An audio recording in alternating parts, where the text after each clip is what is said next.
জাতীয় নির্বাচনে বিজয়ী এমপি ও নতুন মন্ত্রিসভার খুঁটিনাটি নানা পরিসংখ্যান ও বিশ্লেষণ জেনে নেব, তা জানাবেন আমাদের সহকর্মী ইমদাদুল হক। ইমদাদ, যেমনটি বলছিলাম যে আজ কিছুক্ষণের মধ্যেই নবনির্বাচিত সংসদ সদস্যরা শপথ নেবেন এবং বিকেলে আমরা জানি মন্ত্রিসভার সদস্যরাও শপথ নেবেন। কিন্তু সবার আগ্রহ আসলে নতুন মন্ত্রিসভার দিকে। আপনি জানেন যে মন্ত্রিসভায় কে কে ঠাঁই পাচ্ছে, বলা হচ্ছে নবীন প্রবীণদের একটি মিশ্রণে মন্ত্রিসভা হতে পারে এমন আশা করা হচ্ছে। কিন্তু আমরা জানতে চাই আসলে কার অবস্থান কেমন, কারণ অনেকেই কিন্তু এর আগে মন্ত্রী ছিলেন, প্রতিমন্ত্রী ছিলেন। এবার আসলে দ্বিতীয়বার তৃতীয়বার কেউ কেউ পাচ্ছেন কিনা সেই বিষয়গুলো থেকে যায়। আপনাকে ধন্যবাদ। আসলে ত্রয়োদশ জাতীয় সংসদ নির্বাচন অনুষ্ঠিত হয়েছে এবং বিএনপি 212টি আসন পেয়ে তারা সরকার গঠন করতে যাচ্ছে এবং এই সরকার গঠন করার সময়ে আমরা যেটির জন্য এখন অপেক্ষায় আছে যে মন্ত্রী পরিষদে কে কে থাকতে পারেন। এবং আমরা জেনেছি যে গতকালও বিএনপির সিনিয়র নেতা, স্থায়ী কমিটির সদস্য মেজর হাফিজ অবসরপ্রাপ্ত, তিনি আসলে বলেছেন যে যারা জুলাই অভ্যুত্থানে যাদের অবদান রয়েছে তাদেরকে মন্ত্রিসভায় রাখার একটা ব্যাপার রয়েছে। এবং একটু আগে আমাদের সহকর্মী ওমরিনা যেটি জানাচ্ছিলেন যে আসলে নতুন এবং পুরনো, এই যে তরুণ এবং বয়োজ্যেষ্ঠ যারা রয়েছে তাদের সমন্বয়ে একটি মন্ত্রিসভা হবে। কারা আসলে মন্ত্রিসভায় থাকতে পারেন আমরা সে বিষয়ে আপনাদেরকে জানাতে পারি। তারেক রহমানের নামটি প্রথমে এসেছে, তিনি আসলে প্রধানমন্ত্রী হিসেবে দায়িত্ব নেয়ার পথে রয়েছেন এবং 1988 সালে বিএনপির সদস্য হিসেবে আনুষ্ঠানিকভাবে রাজনীতি তিনি শুরু করেন। 2002 সালে তিনি বিএনপির সিনিয়র যুগ্ম মহাসচিব হিসেবে মনোনীত হন। 2009 সালে দলের সিনিয়র ভাইস চেয়ারম্যান হন এবং 2018 সালে ভারপ্রাপ্ত চেয়ারম্যান হিসেবে তিনি দায়িত্ব পালন করেছেন এবং 2026 সালের আগ পর্যন্ত কখনো সরাসরি কোনো নির্বাচনে তিনি প্রার্থী হননি। এবং তার মা বেগম খালেদা জিয়া, তিনি বিএনপির চেয়ারপারসন হিসেবে দায়িত্ব পালন করেছেন এবং তার মৃত্যুর পরে তারেক রহমান তিনি আসলে বিএনপির চেয়ারম্যান হিসেবে দায়িত্ব পালন করেছেন নির্বাচনের আগ পর্যন্ত এবং এখনও তিনি বিএনপির চেয়ারম্যান হিসেবে দায়িত্ব পালন করছেন এবং তার নেতৃত্বে আসলে বিএনপি এবারে নির্বাচনে অংশগ্রহণ করে এবং তিনি প্রধানমন্ত্রী হতে যাচ্ছেন বলে আমরা খবর পেয়েছি এবং আমাদের সহকর্মী যারা রয়েছেন এবং সূত্র যেটি বলছে যে তিনি আসলে প্রধানমন্ত্রী হিসেবে 19তম প্রধানমন্ত্রী হিসেবে তিনি আসলে দায়িত্ব পালন করতে যাচ্ছেন। এবং তারেক রহমান তিনি ঢাকা 17 আসনে সংসদ সদস্য নির্বাচিত হয়েছেন এবং বগুড়া 6 আসনেও তিনি নির্বাচন করে জয়লাভ করেছেন। তবে গতকাল আমরা যেটি দেখেছি যে ইসিতে তিনি চিঠি দিয়েছেন, বগুড়া 6 আসন তিনি ছেড়ে দিয়েছেন এবং বগুড়া 6 আসনকে শূন্য ঘোষণা করা হয়েছে। এবং তারেক রহমান ছাড়াও আমরা যেটি জানি যে তারেক রহমান ছাড়াও এই নির্বাচনে যারা অংশগ্রহণ করেছে, যারা বিজয়ী হয়েছে, যারা আগে মন্ত্রী পরিষদের সদস্য ছিল, নেতাকর্মী, তাদের কথাও আসলে বলা হচ্ছে যে তারা যেন মন্ত্রিসভায় ঠাঁই পায় এমন দলের পক্ষ থেকে।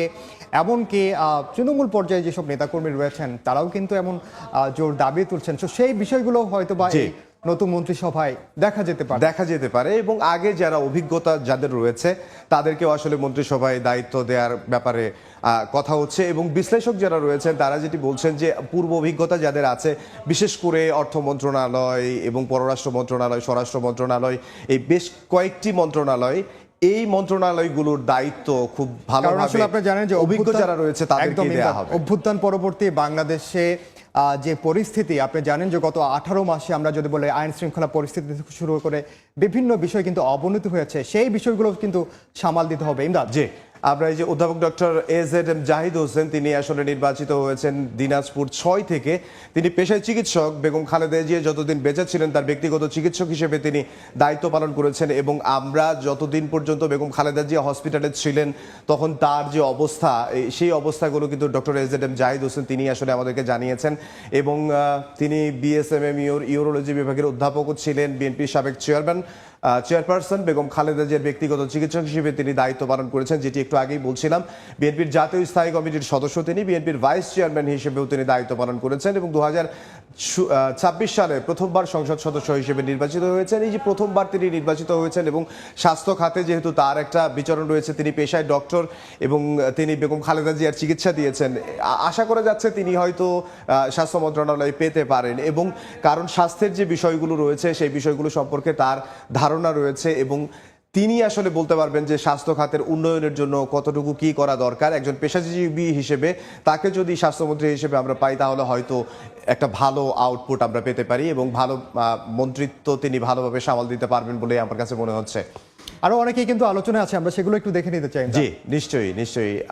ডক্টর এজেড জাহিদ হোসেনের কথা আমরা শুনছিলাম। জহিরুদ্দিন স্বপন তিনি নির্বাচিত হয়েছেন বরিশাল 1 থেকে। তিনি রাজনীতিবিদ এবং কলামিস্ট, বিএনপির কেন্দ্রীয় কমিটির তথ্য ও গবেষণা বিষয়ক সম্পাদক, বিএনপির মিডিয়া সেলের অন্যতম গুরুত্বপূর্ণ সদস্য। তিনি 3বার জাতীয় সংসদ নির্বাচনে প্রতিদ্বন্দ্বিতা করেছেন, 2বার সংসদ সদস্য নির্বাচিত হয়েছেন। এবারও তিনি সংসদ সদস্য নির্বাচিত হয়েছেন। তার নামও শোনা যাচ্ছে মন্ত্রী সভায় তিনি থাকতে পারেন। আসলে এখানে পূর্ণাঙ্গ মন্ত্রী, উপমন্ত্রী এবং প্রতিমন্ত্রী, বিভিন্ন মন্ত্রিত্ব সহ 38 জনকে আসলে এবারের মন্ত্রিত্ব দেয়া হবে এবং আমরা যতটুকু জানতে পেরেছি যে 29 জনকে পূর্ণমন্ত্রী দেয়া হবে এবং বাকি যারা রয়েছেন, বাকি 9 জন, তার মধ্যে 2 জনকে হয়তো উপমন্ত্রী এবং 7 জনকে প্রতিমন্ত্রী হিসেবে দায়িত্ব দেওয়া হতে পারে।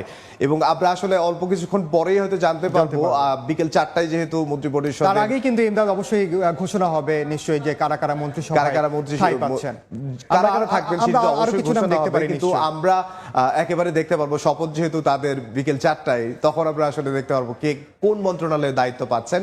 আমরা দেখতে পাচ্ছি আমানুল্লাহ আমান, তিনি নির্বাচিত ঢাকা 2 আসন থেকে, রাজনীতিবিদ।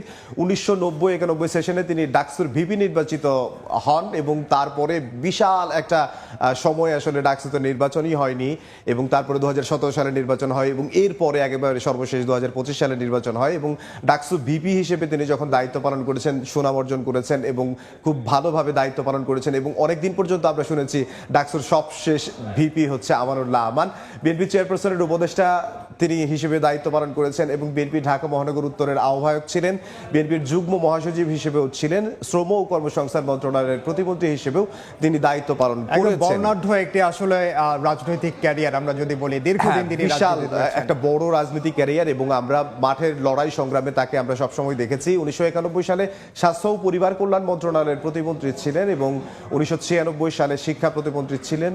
6টি জাতীয় সংসদ নির্বাচনে প্রতিদ্বন্দ্বিতা করেছেন, 5বার সংসদ সদস্য নির্বাচিত হয়েছেন, 5বার তিনি সংসদ সদস্য নির্বাচিত হয়েছেন এবং তিনি আসলে মন্ত্রীর দায়িত্ব পালন করেছেন। এখন তিনি আসলে তার কথা শোনা যাচ্ছে যে তিনি মন্ত্রণালয় পেতে যাচ্ছেন এবং কোন মন্ত্রণালয় পাবেন সেটি আসলে আমরা এখনো নিশ্চিত নই, তবে তাকে একটি মন্ত্রণালয় দেয়া হবে। এবং আরেকটি আসলে আমরা যেতে চাই, মির্জা আব্বাস, তিনি আসলে আমরা নিশ্চয়ই পরবর্তীতে আবার দেখবো। ইমদাদ, আপনাকে অসংখ্য ধন্যবাদ। আমরা ধাপে ধাপে আবারও আপনার সঙ্গে যুক্ত হব। মন্ত্রিসভায় আসলে কে কে ঠাঁই পাচ্ছে সেগুলো দর্শকদের আমরা জানিয়ে দেবো। ধন্যবাদ। নিশ্চয়ই। যেমনটা বলছিলাম, আমরা এখন পর্যন্ত ত্রয়োদশ জাতীয় সংসদ নির্বাচনে নবনির্বাচিত সংসদ সদস্যের শপথ গ্রহণ ঘিরে এবং মন্ত্রিসভার শপথ দিয়ে সবশেষ খবর জানাচ্ছিলাম।